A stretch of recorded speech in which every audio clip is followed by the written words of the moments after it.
The views and opinions expressed on this program are those of the participants and do not reflect the views of BronxNet or the program underwriters.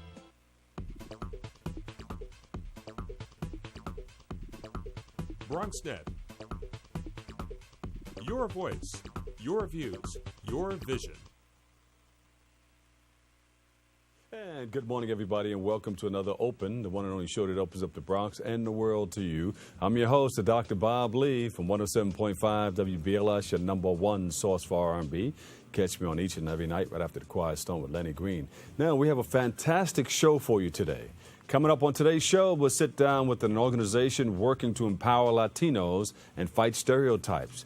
Then we'll hear from a group working to help our youth become global citizens. And after that, we'll find out how Bronx groups have come together with a goal of health equality. Plus, we'll learn about a community organization that works to give homes to people in need. And to close the show off, well, we'll take a good look at the upcoming workshops you won't want to miss. So stay tuned. All this and more is headed your way, and happy Veterans Day.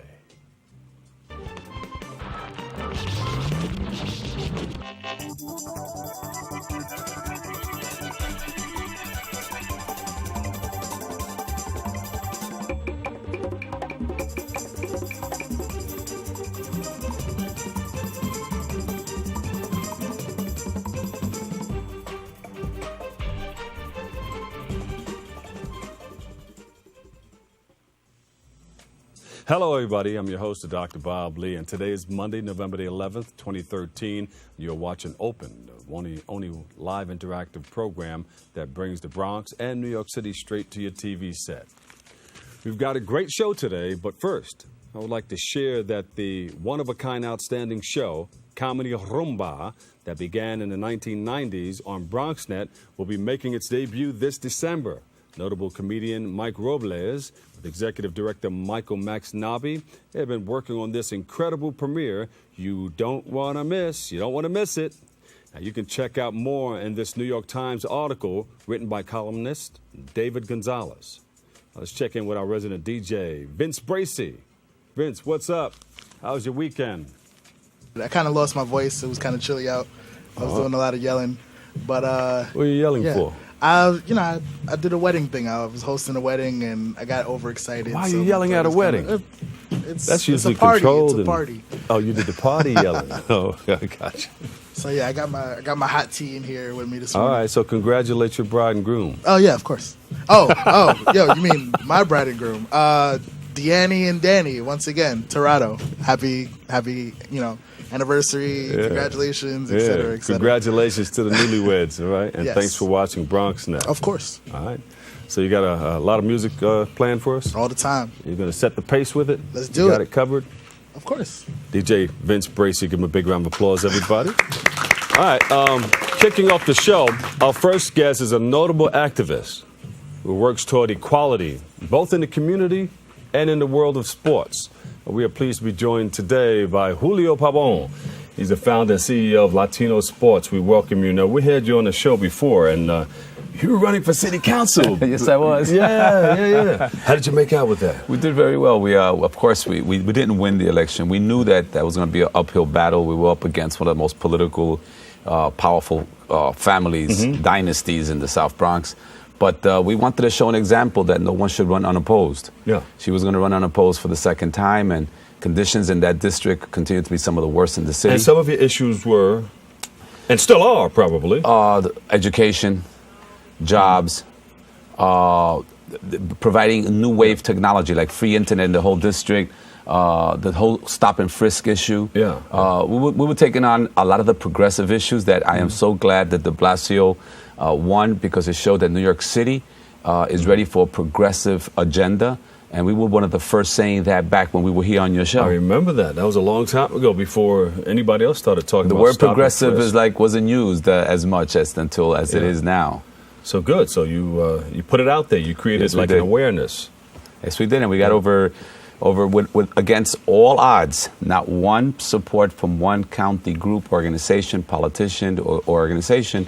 We came up with over 2,000 votes, which is the highest number of votes ever by someone challenging the incumbents. You can't beat that. You cannot.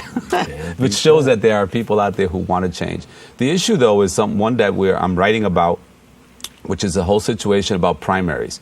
People in our community and poor communities don't know about the importance of voting in primaries. They think that voting is when you get the day off in November.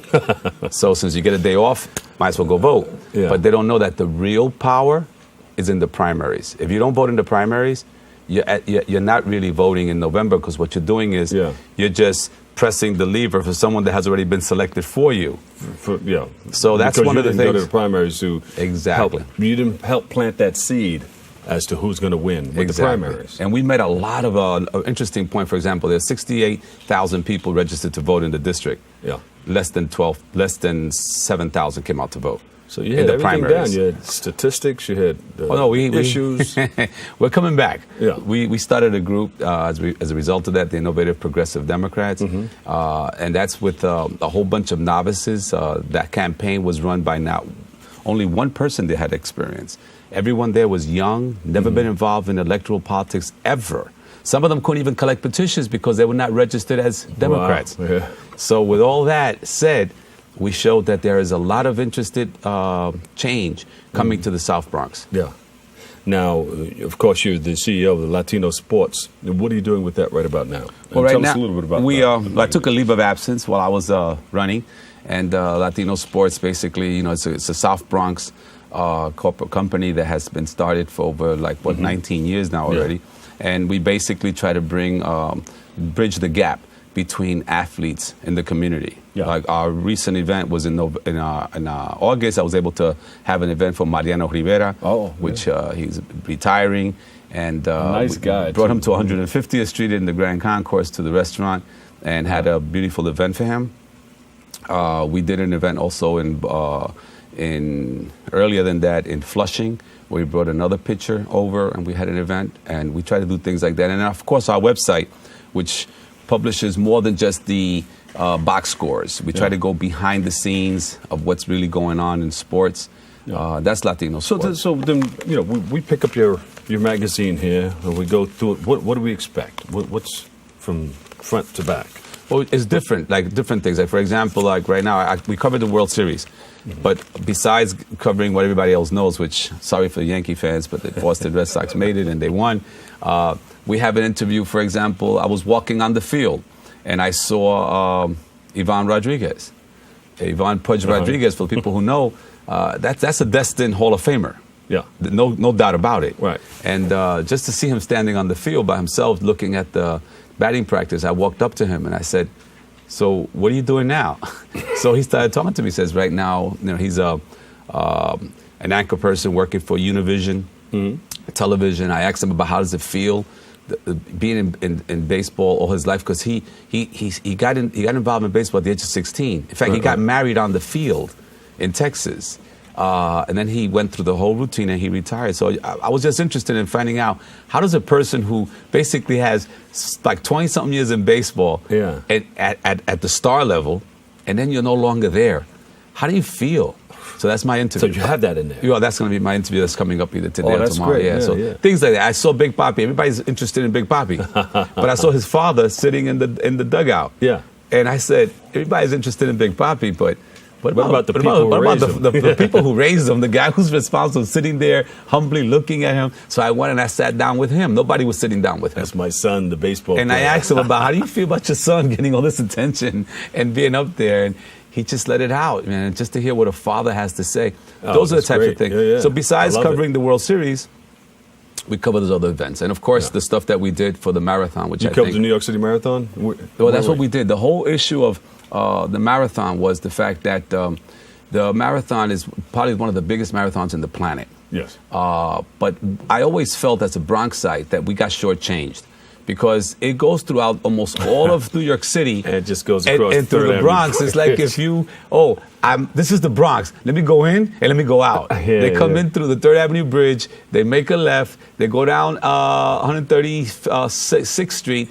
make a left on Alexander, And then they make come a up. right on 38th Street, and they come right back out on the Fifth Avenue all the way along, all the way through Harlem, and So I felt, you all know the way what, up that and then that around is into so the wrong. park. People have tried to change that to make it so they can come up the Grand Concourse, get more people involved. well, you can put out a proposal asking that it runs 30 miles instead of 26.2 miles. We've tried a lot of so you stuff. can put an extension right there in the Bronx and come around, go a little further into the Bronx. We've go been to the on that South for the Bronx. longest, but we thought of something even better, which was, okay, you don't change it, but what about the Bronx? Check this out. The Bronx is called the Wall because when you run 26.3 boy. miles, when you get to the Willis Avenue Bridge hit in the Alexander, that's the Wall. Why they call it the Wall? And they have the largest amount of triage centers there for medical purposes is because that's where true. the body says, I can't take this anymore or whatever. So see bodies laying all over the place? Exactly. So what we Exhausted? decided to do was right there on 137th Street, we put up the best music possible. Why? Because the Bronx has the genre of hip hop and salsa. And we want the world to know, all 48,000 participants, that when they went through the Bronx, even though it was a short run, it was the place that woke you up. It was the place that gave you the motivation. That's right. So we put up a bandstand, and we bring some great acts. We bring some DJs. They blast some of the best music, and you should see the response we get from thousands and thousands of From runners. people from all over the world. Yes, running who come through. in there. They come through the Bronx. And what, they have So about 10 more miles to go, something like that? Yeah, from no, there? after the Bronx, it's only 6. I mean, coming back from where you are. 6 miles, and That's it's 6 over. miles? So that's why it's so important. I'm just below you in Harlem, where there's 4 more miles left. That's it. Yeah. So we're 2 miles above you, and that's why that's so important. So we feel real good about that. But the other thing is that, so while they ran for miles throughout the boroughs, and they got the applause, and they got the water, and they got the attention, Yeah. when they got to the Bronx, they heard the music that kept them going, plus the water and the applause. So that way, they'll never forget the South Bronx. And then this year was very special. That you was have Bronx water, though. That's Bronx water. But this year was very special because you had a young woman who lives in the Bronx who came in second place. Oh, yes, right. That's right. Bushaness Neva. And she did that in 2011 also. She did in 2011. We were there. So we had a huge sign that said, welcome New York City Marathon, go Buzunesh, go, because we were rooting for her, and we felt that the Bronx was very proud to have her there, and she was leading when she came through 137th Street. She led for a long time. She had a serious kick. She just kicked back at 2 miles prior to the finish line. She fell back a little bit. That's when the Kenyan came up, and that's what she won. She's from Kenya also. No, she's from Ethiopia. Ethiopia, okay. Yeah. But we're very proud of Africans Buzunesh. So can Buzunesh, wherever you're listening to this, you came in second place, but you came in first place for us in the Bronx. Thank There you go, all right. And we're going to give you an award at some point, so keep that in mind. All right, we're going to wrap it up. But what message do you hope to send to people both in the Bronx and around the world? Well, just like what the message of the marathon, that the Bronx, it continues to be shortchanged. It's like if we are still in this situation where people look at the Bronx, especially when you say the South Bronx, they have this image that we want to let them know, just like we did in the campaign, this is not the same old South Bronx. The Bronx is changing. A lot of positive things are happening. There's a lot of new people coming in and young people that are waking up. And this whole thing with the marathon getting involved and showing that we might be shortchanged in terms of distance, but we got a lot in terms of heart and love. Thank you. All right, thank you so much. All right, Julio Pabon, founder and CEO of Latino Sports. Very good. All righty. Got to take a quick break, but up next, well, we've coming up to hear all about an organization that teaches us to be a global citizen. So stay tuned. It's a global place. Barry, time is running out. According to my calculations, 1 in 5 kids in America struggles with hunger. How can so many children face hunger when there's more than enough food to feed them all? Babadoo. You're right, Barry. We can help solve hunger by teaming up with Feeding America to get food to hungry kids in communities across the country. Help Flint and the Feeding America network of food banks get food to the people who need it in your community. Find your local Feeding America food bank at feedingamerica.org/hunger. Together, we're Feeding America. Know what? What? Since I got adopted, I've learned a lot about these humans. I know. I mean, check out these two. It's Flirt City over here. Yeah, I noticed that. It looks like my human is definitely into your human. Oh, look! I think she's getting his number. Nice. Your human's got some sweet moves. Takes after his dog. Oh, look, they're doing that thing where they put their arms around each other. She kicked up a leg. It's like in the movies. That's awesome. Looks like we're going to be hanging out a little bit more.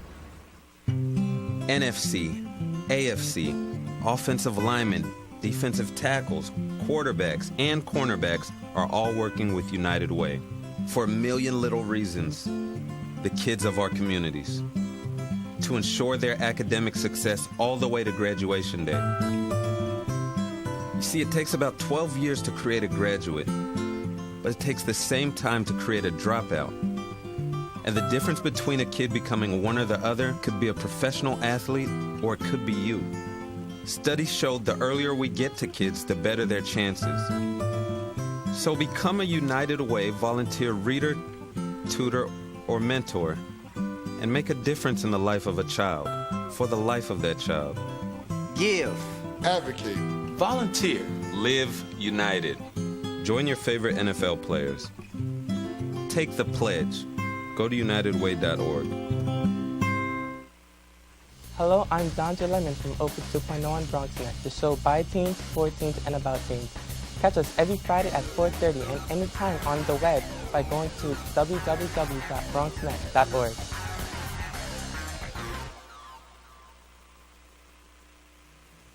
Hello and welcome back, everybody. I'm the host, Dr. Bob Lee from 107.5 WBLS.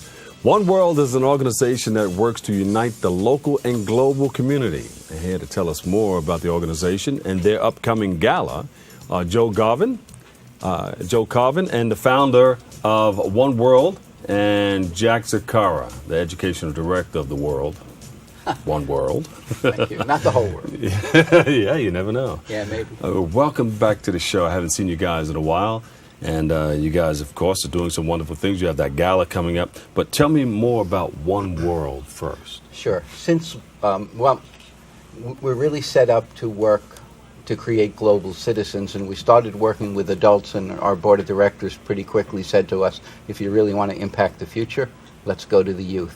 And so that's been our focus for the last year or so, allowing young people to understand that if they're going to truly meet the challenges and the opportunities of the 21st century, they're going to need a set of global skills and a global mindset. You know, the idea that we share a common destiny on a very small, crowded planet.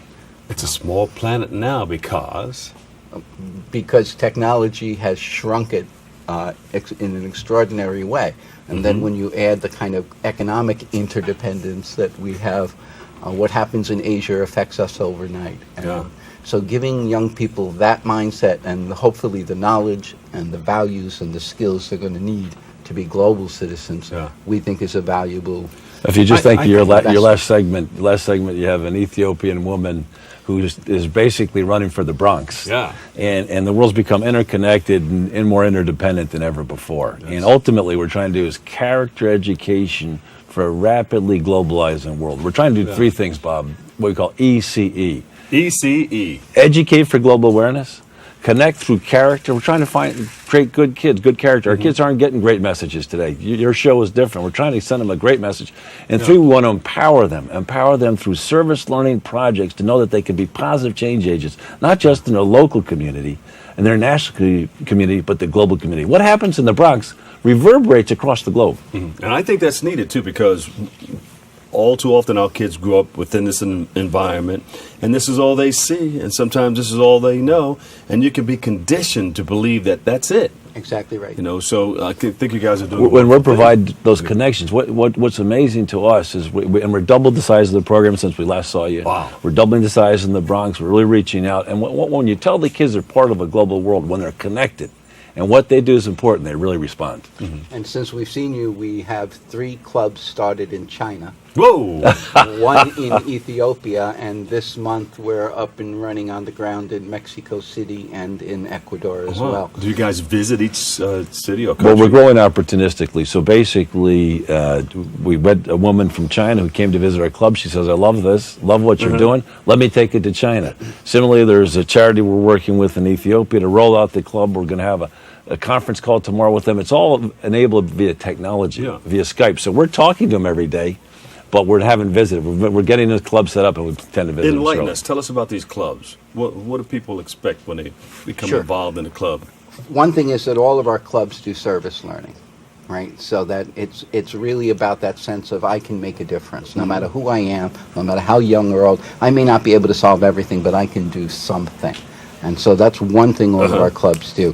What we hope to do now, as we expand nationally and internationally, is to tie them all in together, right? So to give young people an opportunity not just to learn about each other, but to learn from each other. Right, so Skype and technology like that allows us. So we do what we call global connections. We have the kids from China talk to the kids from the U.S. Have the kids from Ethiopia. Indonesia?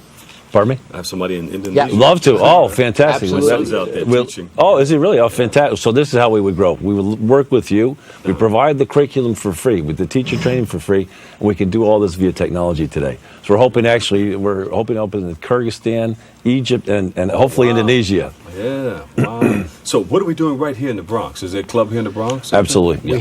We started one last year. We now have two. So we're at MSPS 95 with a middle school club. That principal found it so successful. I mean, he had kids who were truant coming on the day of One World Club, and he went to the teachers and says, I'm not sure what you're doing, but we're going to open it up for the elementary school as well. So we now have two clubs in that same school, and this week on Wednesday we open MSPS 141. When you say you open up in a school, what does that mean? The club gets started. We have an advisor. We have, in the case of 141, this young woman graduated from the middle school program that we had, and she took it on her own to open up a club, to find an advisor and say, I'm not giving up One World, I want it in my high school too. It's an after-school club, so basically we have about 24 sessions, and we say, you give us an hour, we give you the world. So we go in and Edward R. Morrow started that years ago? Yeah, exactly right. Yeah. Exactly. 1010 Wins uses it. Yeah, so basically you go in for an hour, and you know, what we have to understand is there's tremendous transition going on in our world today, geopolitical. The second thing is dramatic advances in science and technology. You know, my dad had the same job for 40 years. Jack's dad had the same job for 40 years. That's not going to happen. So we need to give him a new set of tools so that first of all, it all starts with character. And if you can be a good person, we're very confident you'll be a successful person in this world. But then we want to give you the global tools to succeed for the next 3, 4, 5, 6 jobs you're going to have as your career unfolds. Wow. We have to talk. I'm building a radio station for this school in Harlem. We've got a couple over here in the Bronx also. It's internet radio, so beautiful. You can start something with that fantastic. too. A club as a part of that. We'll share I'd more. love to talk about that. But before we go, tell us about the gala that's coming up. So Tuesday, November 26th, the Capitol Theater has been refurbished in Port Chester, New York, at Garcia's Bar. Jerry Garcia from the Grateful Dead. Yeah. We're having it November 26th, Tuesday at 7 p.m. at Garcia's Bar. We have a local band playing. We're going to have lots of fun. Is Jerry coming? Jerry's going to be there in spirit. That's right. So Tuesday, November 26th at 7 p.m. And it's on our website, oneworlduv.org. OneWorldUV.org. There it is right there. That looks nice. Look at it. You can take a look. Oh, yeah, there you go. Isn't it nice? Oh, yeah. All right. All right. And the Capitol Theater has been very supportive of us. Again, building strong local communities, national communities, so we can benefit the global communities. Is there a number for people to call for more information, or should they just go to the website? 914-305-3200. 914-305-3200. And I'll pick up the phone. There you go. Jack and Joe, thank you so much. Thank you, Bob. All right. Thank you. One World, United and Virtuous. Thank you so much. Thank you guys so much. All right. Stick to around see for a little while. I've got to talk to you. We're going to take a short break right here, but when we return, we'll hear from two groups working towards health equality. So stay right there. We'll be right back. Today we are celebrating the 3rd annual Boroughs President Cup Little League Championship. Let's take a look.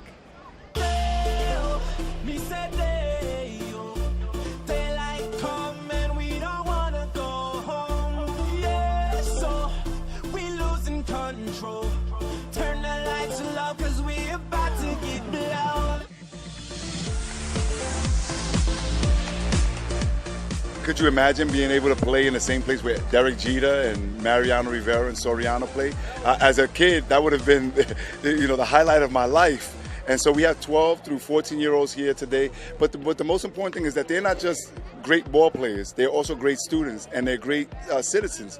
Because part of the way that you get on this ball field and part of this tournament and being able to play this championship is that you have to have a 90% attendance rate in school, 80% grade point average, and you have to give us a certain amount of hours of community services. And all of these kids out here, they've accomplished that. So they're excellent ball players, but they're great students and they're great citizens. This is the very best that the Bronx has to offer, and I'm so proud to be able to host this event. It was we all wanted to win really bad because it's like our rival team, but we're all friends at the end of the day, and it's fun.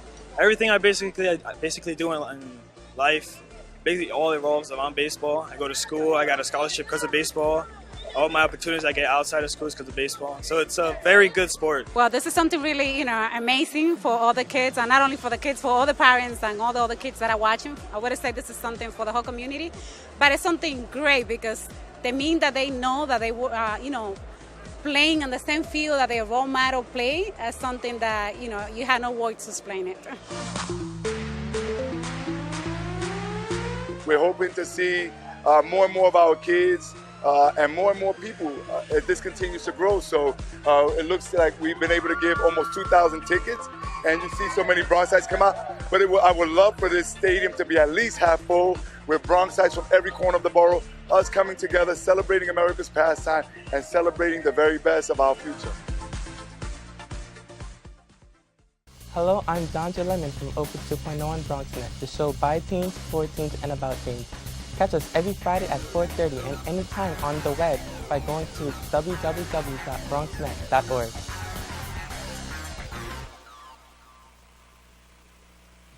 Welcome back, everybody.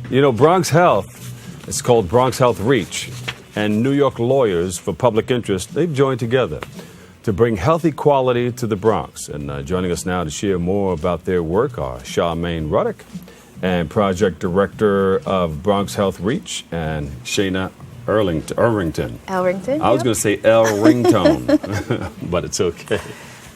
They can use that all over the place now. You're going to get me. Well, we welcome you guys to the show. I know you have some wonderful things to talk about. Tell us, what is the Bronx Health Reach? So Bronx Health Reach is a 70-member community coalition formed since 1999 with the intent that we will seek through a number of means to address and hopefully one day eliminate racial and ethnic health disparities. Oh, great. And one of the areas that we're focused on recently and what we're really happy to come and talk to you about is our segregated care campaign. And that's that's in effect right now? So our segregated care campaign is one that we have been working on for a number of years. We've had legislation introduced twice. The intent of the legislation is that the segregated care that's happening in teaching hospitals where people who are on Medicaid or who are uninsured are steered to the clinic system of care, and people who are privately insured are steered to the private doctor's office, or what they call the faculty practice office. And the quality of care in the two different areas differs dramatically, and it really matters who you are and what kind of insurance you have. So if you are on Medicaid or you're uninsured, and of course in New York City, African Americans and Hispanic are disproportionately represented among that group. So if you have Medicaid or you're uninsured, you're going to the clinic system. If you have private insurance, you're going to the faculty practices. And in the clinic system, you see a different doctor every time you come in. When you're waiting for an appointment, you have to wait hours to see a physician. It's really hard to reach your doctor during an emergency, and those kinds of things just don't happen in the faculty practice system. So we're really concerned about the disproportionate impact that this steering practice has on patients of color, especially patients in the Bronx. Exactly. And so you said you put forth a few proposals or bills to try to rectify that? Right. So we have had sponsored in Albany two, we call them health equality bills. Senator Gustavo Rivera from the Bronx sponsored one, and Assemblyman Nelson Castro had sponsored another.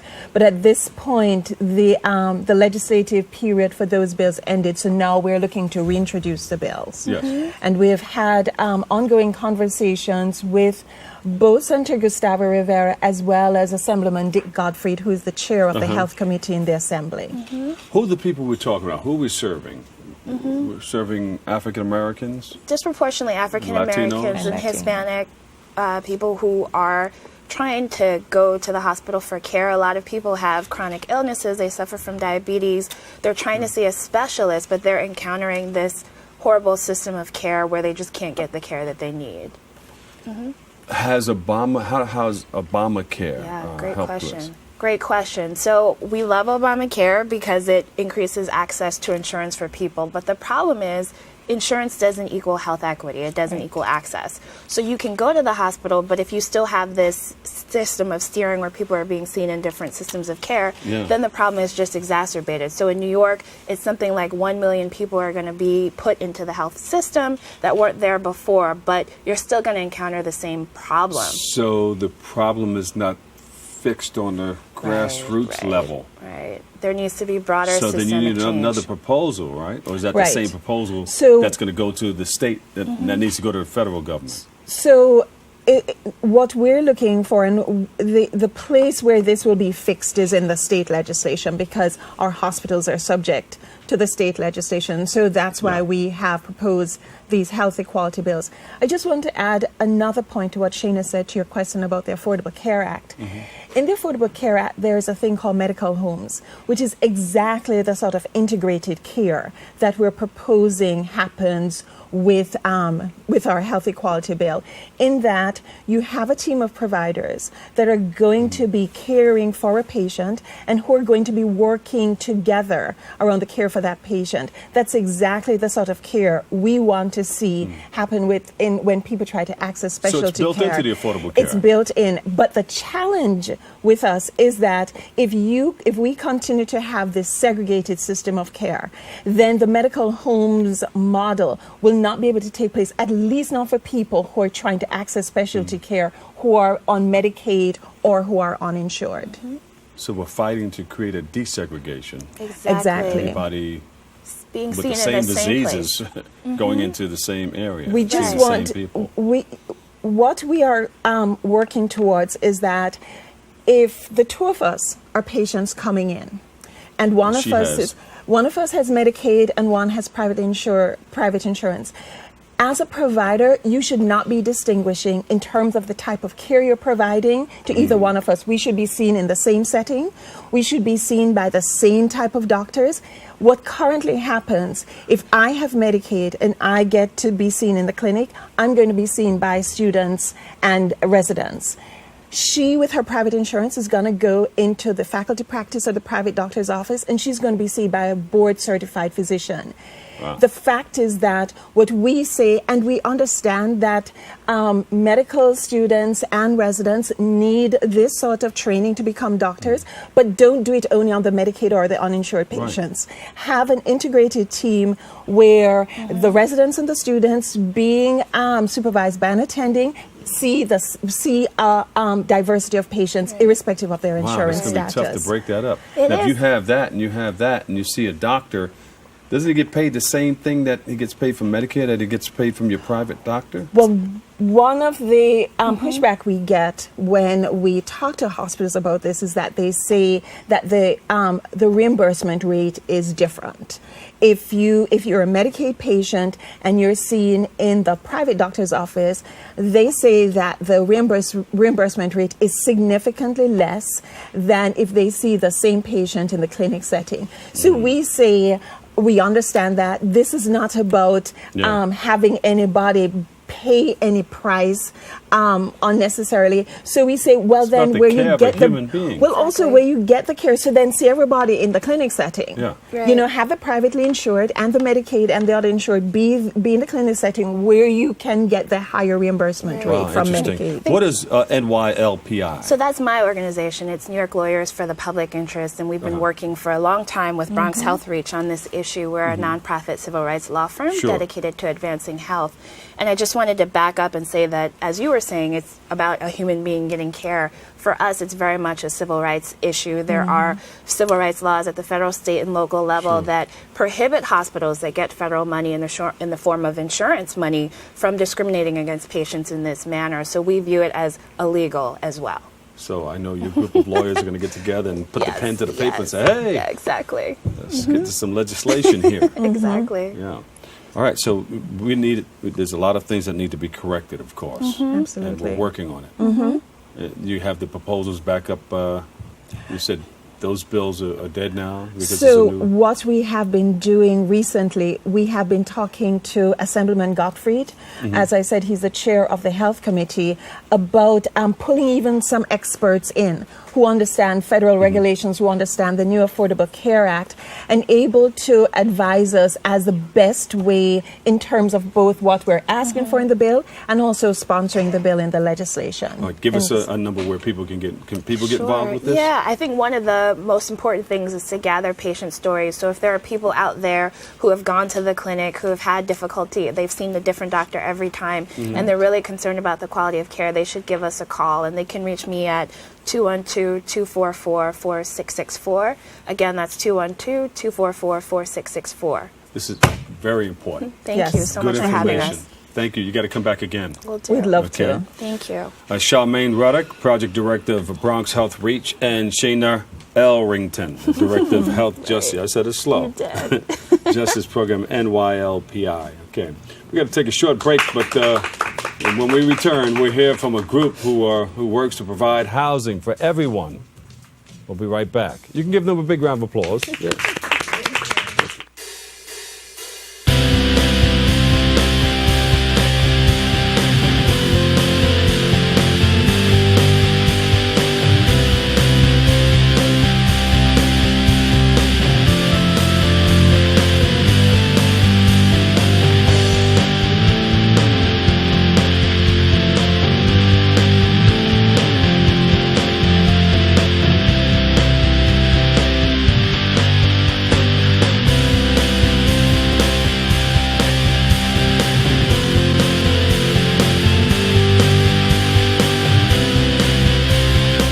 Hi, this is Jeff Fox for 107.5 WBLS. And when I get off the radio, I check out my man, the Dr. Bob Lee and Cool Clyde. It's open on BronxNet. I never miss it.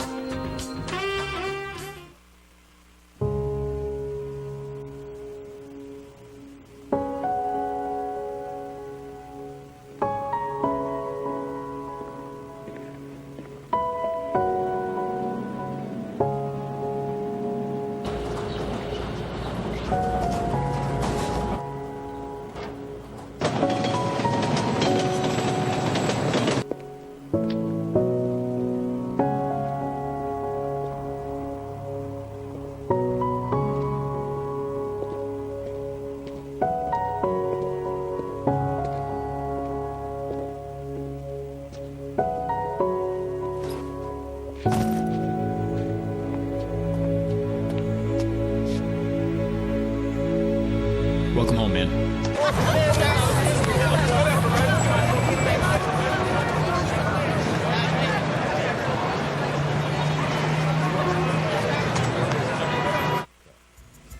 Hi, welcome back, everybody. I'm your host, Dr. Bob Lee. Nice and smooth right after the quiet storm each and every night, right on 107.5 WBLS. And we're here on Channel 67. It's a program called Open.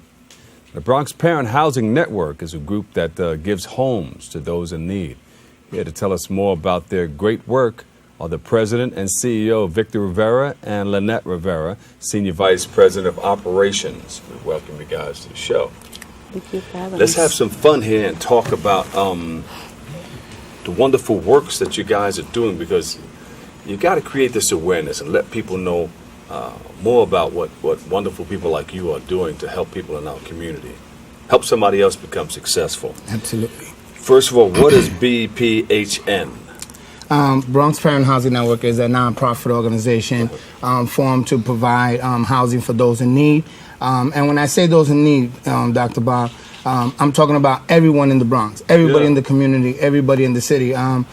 part of our mission and part of my strongest point when I talk to people in the community, both elected officials and private vendors, is to let them know that the face of the homeless population is totally different, Dr. Bob. Talk about it. You know, Go it ahead. is not that person who people thought Lynette, was. talk about it. You know, Go was ahead. that person in the street who was hooked on drugs. I'll lay you know? back. Go ahead. Let me hear you. And you know, we had a grand opening a couple of weeks ago where two of our elected officials came by and donated and helped some, you know, move forward these families and these facilities. Because I want to break that stigma. The first thing I want to talk about, right, is that everybody that's homeless is not a drug addict and is not, you know, just, you know, one of these vagrant people. You know, we have people in our facilities, you know, who are educated, who have just gone, you know, bad on, you know, on their luck, you know. And a lot of people will step away from, or a paycheck away from That's being right. homeless. That's you know, right. you got to be careful with that. You know,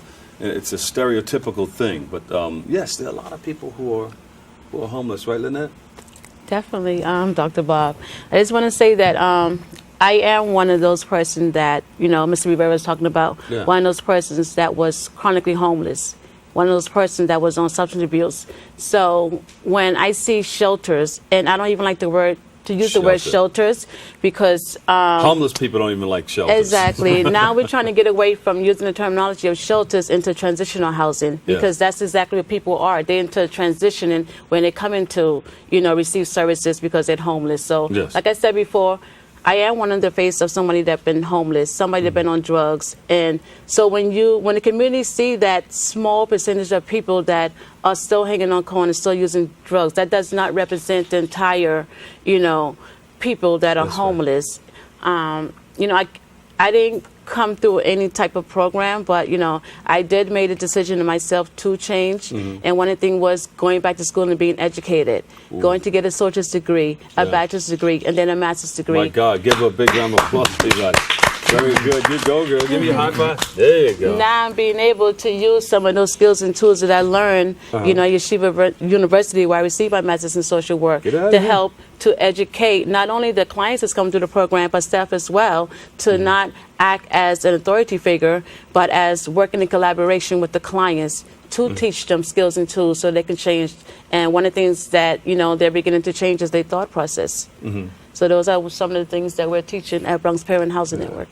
I just want to mention, right, that Lynette Rivera is not only my senior vice president of operation, but it's also the most beautiful wife that there is in the world. You know what I'm saying? And I mean, the pleasure. I mean, my wife had been working in other facilities and other institutions. And who better to amplify, you know, my values and my principles, you know, towards our community, you know, than my partner in life. Did you find each other during this program or before the program? No, we found each other before the program. But you know, like her support, you know, and I just want to mention to you, Bob Lee, that I too, right, am one of, and I want the community to know, I'm one of those formerly incarcerated. I'm one of those formerly substance abusers. And they said it couldn't be done. I'm one of those formerly homeless people who is now the president and CEO of a nonprofit organization. Coming into our community with an 8th grade education, a 3rd grade reading level, and getting ready to graduate with my master's in public administration from Metropolitan College of New York. I'm feeling it. Keep it going, keep it going, keep it going. I like it, I like it, I like it. You know, so part of our job, doctor, is to make sure that we empower our consumers to also get out. And one of our success stories is that we might have a 75% placement rate, right? But we have a 93% retention rate in keeping people out of homeless, recidivism. Yeah, this is wonderful because a lot of people need to know this. When we go and visit and do talks in jails, talking to people getting ready to come out, you know, a lot of them have hope. Some of them don't. I have a felony. I'll never. Nobody's ever going to hire me. But I keep telling this story of well, you're a prime example. But I keep telling the story of this guy who used to go around picking up scrap metal from the side of the highway. He started out with a bag and then a shopping cart. Then he got himself a raggedy van and started dumping stuff in the back of that. And now he owns the place where he was taking all the metal to get it melted down, Amen. you know. Amen. Amen. Yes, so he's the president and CEO of one of those big corporations now that takes in all those different metals that people bring in. So it can be done. Yes, it can. Yes, Yes. it can. The other thing is that it's not just about housing. It's about the supportive services. You know, my wife being the clinical specialist, me being able to administer program. But let me talk to you about community connections and community partnership. Yes. Not only with elected officials like Councilman Cabrera, Councilwoman Carmen Arroyo, Annabelle Palmer, but, you know, other agencies like Bronx Lebanon. I want to invite everybody to New Life International Outreach Church on November 28th.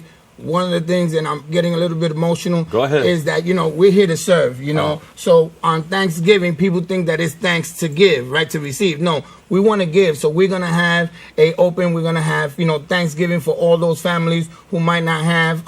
We're going to be at 2760 Morris Avenue off 205th Street. Yeah. We're going to be there from 12 to 4, and we're just going to serve and to make sure that the homeless population gets served with dignity and respect. That's one of the models that we provide. Do you have turkeys? We have turkeys. We have everything that they might need. And if there's families out there that don't have turkeys, Because I wanted to bring a few to you.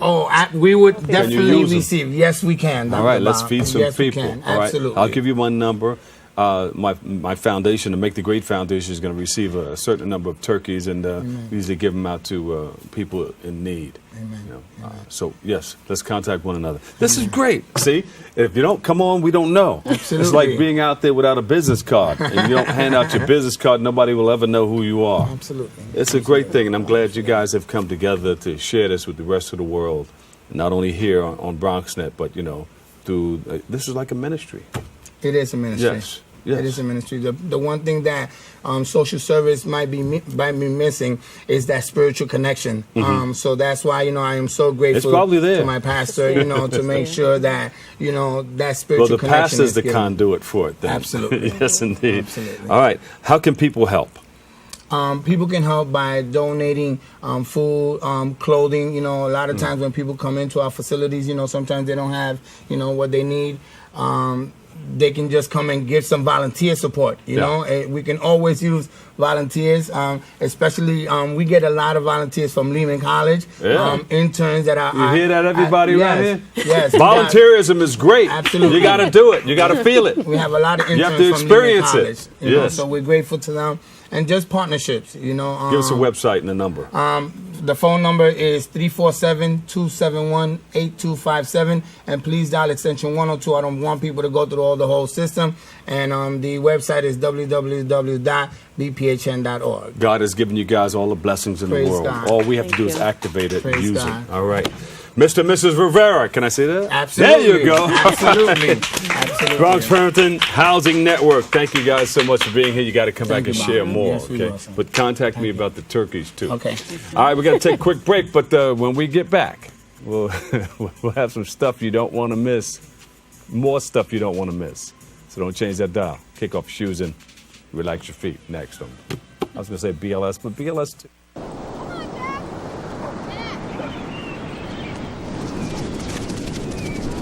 This was me.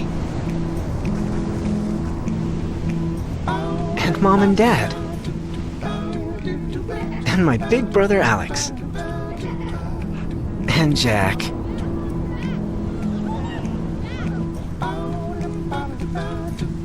And this was the day that I learned that sandals get their name from sand. That jellyfish aren't made of jelly. That stars don't just come from the sky.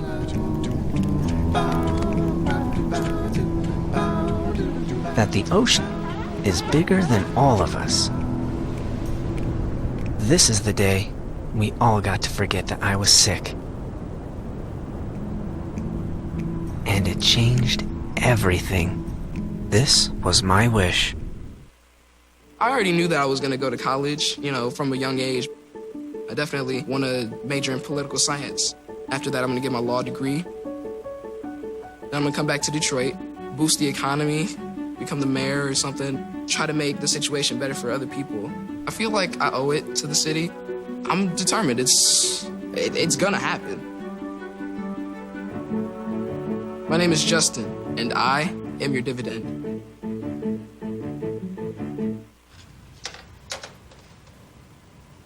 Wow, these are really good. You act surprised.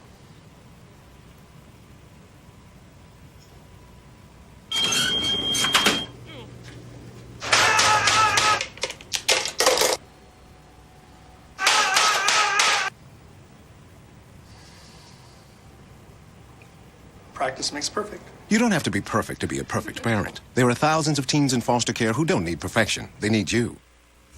And welcome back to Open, everybody. I'm your host, Dr. Bob Lee. Our next guest will join us today to discuss what small business owners need to know and share about upcoming workshops here in the Bronx.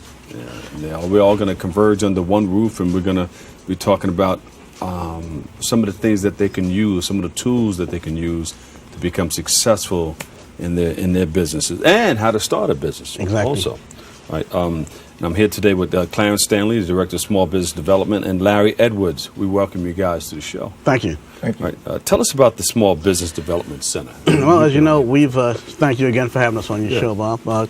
We've been here for like 14 years. The Small Business Development Center is a program sponsored by the Small Business Administration. We're hosted right here at Lehman College. Lehman College is our host institution. And our mission is to help small businesses start and grow one business at a time. One business at a time. All about economic development.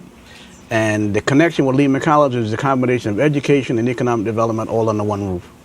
And we put that education together and go out there and start a business and get out there into the practical world and start get your making business some money. going, make some money, and try and sustain yourself to stay in business. Do the right thing. Get a business plan put together. We want to work with you on all that stuff. Yeah, that sounds good.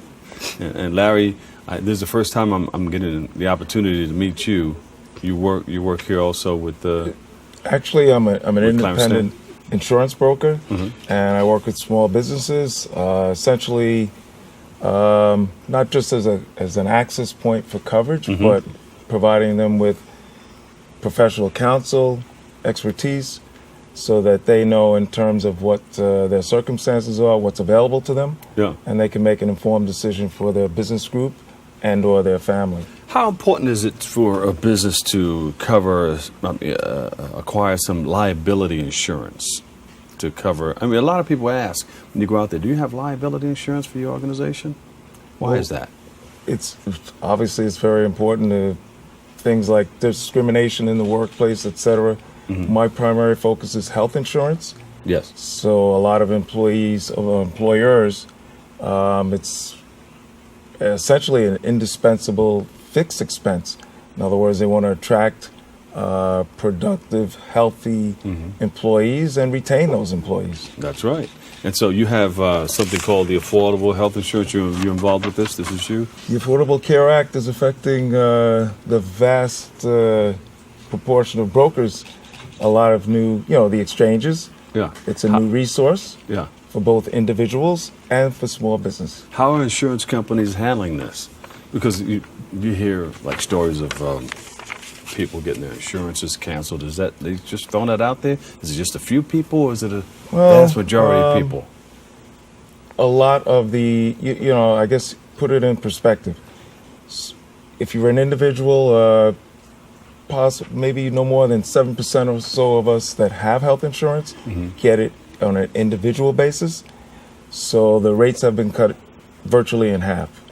And also, that's with the Affordable Care Act? Yes. Yeah. However, we're fortunate that a lot more people will have health insurance, will have access to it in an affordable manner.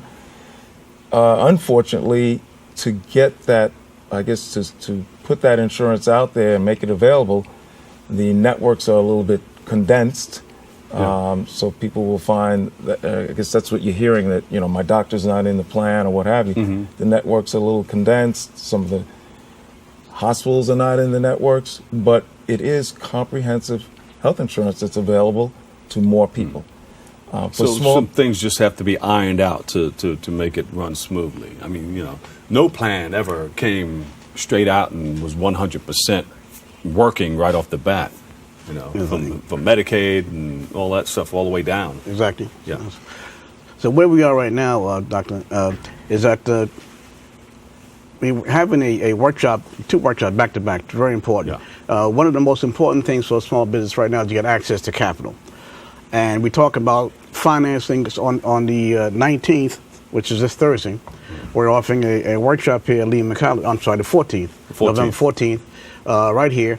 To talk about access to capital, not just for conventional financing for small businesses, but also not-for-profit organizations. And we're also doing something a little different.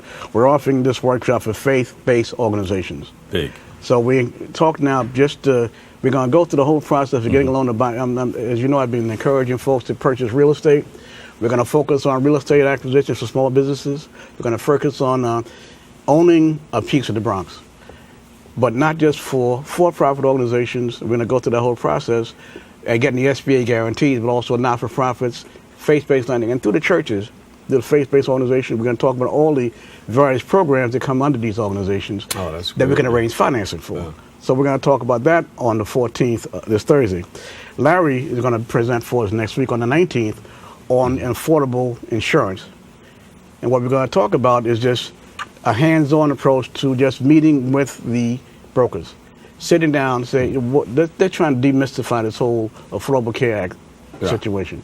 So Larry's an expert, and we said, well, let's bring him in so we can bring this to our constituents in the Bronx County. There you go. So the Bronx Borough President's working with us, the Bronx Chamber of Commerce. We're all doing this together to make sure to get the information out. Mm-hmm. So 2 very important workshops back to back, and I thank you for helping me get the word out on this. Oh, yeah. Well, how can people, can they get information on how to start a business? Because a lot of people have businesses and stuff.